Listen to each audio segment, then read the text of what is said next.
Hello everybody, welcome back to another video. My name is Susana and today we're going to go ahead and edit a thank you card, and this is a 3 by 3 inch square template. Just let me go ahead and mention the things you can't do on this template. You can't change the size and orientation of the template, and you cannot change the color of the artwork. Let me go ahead and point out the artwork for you.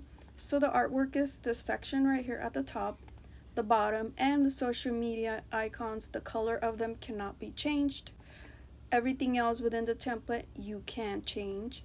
You can change the background of the template, the text, the font, and the color, the size as well. If you want to get rid of some social media icons, you can do so just by clicking and deleting. Just highlight and center everything. To enter your business information, just go ahead and click on the text box and enter your business info here.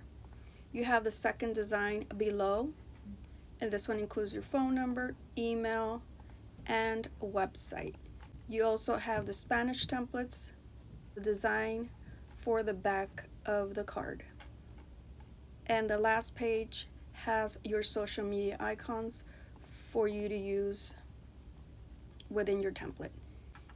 If you guys have any questions on this template, please let me know. Thank you for watching, and you guys have an awesome day.